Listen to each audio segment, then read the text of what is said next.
Welcome to the System Performance Measures Data Correction video series. If you're watching this video, it's because you want to end homelessness. To end homelessness, you need good data about the people you serve. Without that good data, it's harder to make an impact at your agency and on the people you see and help on a daily basis. Each video in this series will focus on a single performance measure and will offer 1 to 3 areas of focus for data correction. Before we get started, there are a few reports you need to run and have handy. First, you will need to run the HUD Data Quality Report. Save it as a PDF to review later, then run the report as an export. Essentially, the export will spit out the APR ESG and DQ detail export. Don't worry if you don't have these funding types. The report will still be useful to you. You will also need to run the 2018 System Performance Measure 1 report and the 2018 System Performance Measures 2 through 7 report. Save each of these reports as PDFs and then export them to Excel data as well. While you will mostly be working out of the Excel data files, having the PDF files on record is good for establishing at a glance where your data is currently at.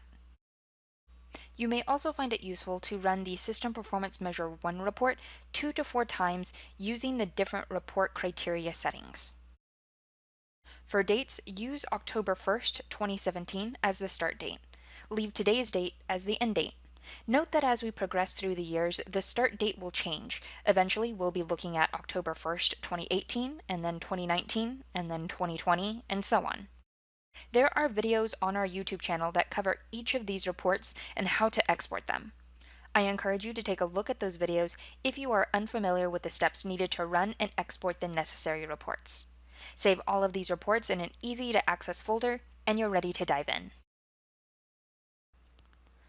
In this video, we're going to look at System Performance Measure 7, Successful Placements and Retentions of Housing. This measure is broken up into 3 parts. Measure 7A1 is looking at street outreach projects. Measure 7B1 looks at emergency shelter, safe haven, transitional housing, and rapid rehousing projects. Measure 7B2 looks at all permanent housing projects except rapid rehousing. Our area of focus for correction will be exit destinations. This area of focus ties directly to Measure 2, Returns to Homelessness, where we also look at client destinations. For this measure, we will look exclusively at the APR ESG and DQ detail export data validation file. Open up the data validation file. Set a filter along the top row. Freeze the first column so that we're always seeing the client ID on the left-hand side of the screen.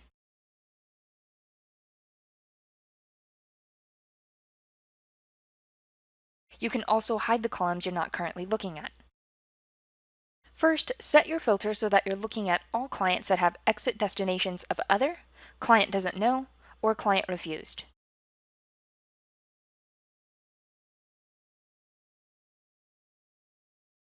Do some digging on those specific clients. Destination other should only be used in limited circumstances. Take a peek at the destination other explanation for the client. You will find that many times the explanation is covered in the list of destinations HUD provides. For the clients who have their destinations listed as client doesn't know or client refused, think if there is any way to get back in touch with the client to ask this question again. Or, is there something in the client's file that indicates their destination, but it wasn't included in the exit assessment? Understandably, it won't be possible to hunt down this information for all clients. The destination element provides the opportunity to ask probing questions during the client's exit.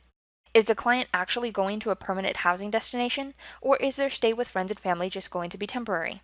How does the client describe the situation?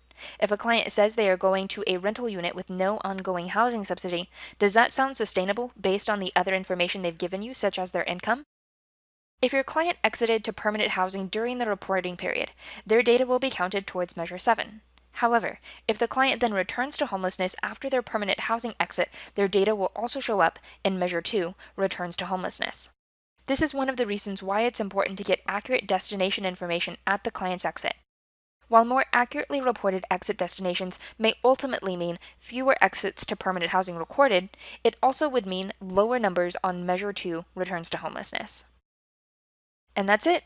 Thanks for watching. This is our last video in the System Performance Measures Data Correction series.